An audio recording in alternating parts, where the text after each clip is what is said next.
বিশ্বাস করেন, আপনার রিজিকের মধ্যে যদি একটা টাকা হারাম থাকে, যতক্ষণ সেটাকে আপনি ত্যাগ না করছেন, আপনার ইবাদত কবুল হবে না।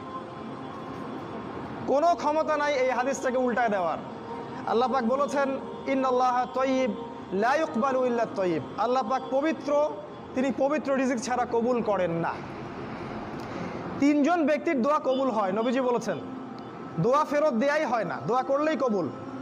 একজন হচ্ছে বাবা যখন সন্তানের জন্য দোয়া করে।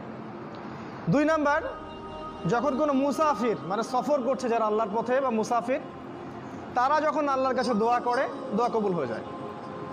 আরেকটা দোয়া হলো মাজলুম, কারো উপর জুলুম করা হয়েছে, এই মাজলুম যখন জালেমের বিরুদ্ধে বদদোয়া করবে, তখন দোয়া কবুল হয়ে যাবে।